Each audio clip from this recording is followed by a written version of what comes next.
Well, a full 6 years after Michael Jackson's last #1 hit, he's set to top the British charts tonight after a huge surge in album sales since his death.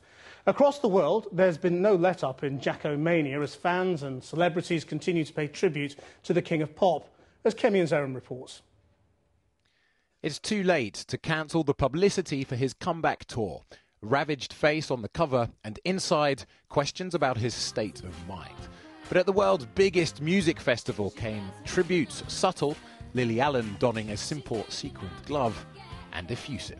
As a kid just watching Moonwalker, the film, you know, it was a lot for me. He's serious and he's left behind so much good music.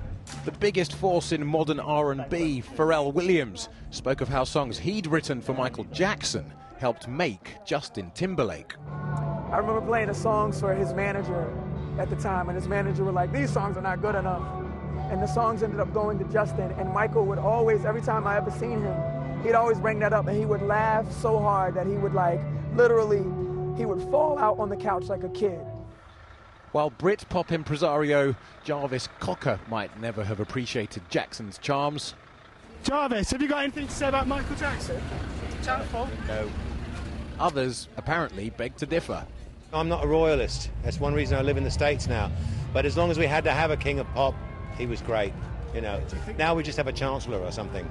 But he was the king. There would never have been a Spinal Tap without Michael Jackson. All of our songs were inspired by him. Comedy aside, no one can silence the questions that haunt Michael Jackson in death as they did in life. And his contemporaries are urging, simply enjoy his legacy.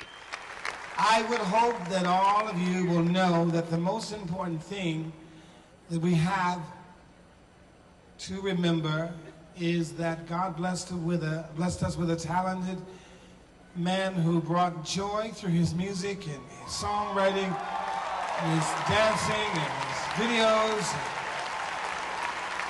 and all of that.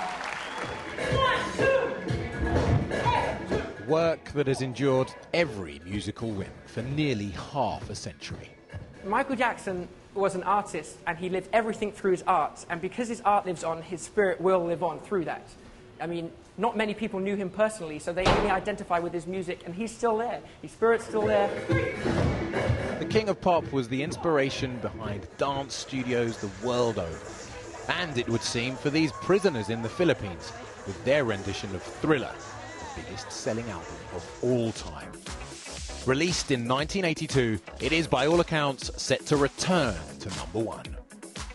And tonight there are reports that Jackson's 50-night tour might now become a single memorial show instead, although not in London, but his adopted home of Los Angeles.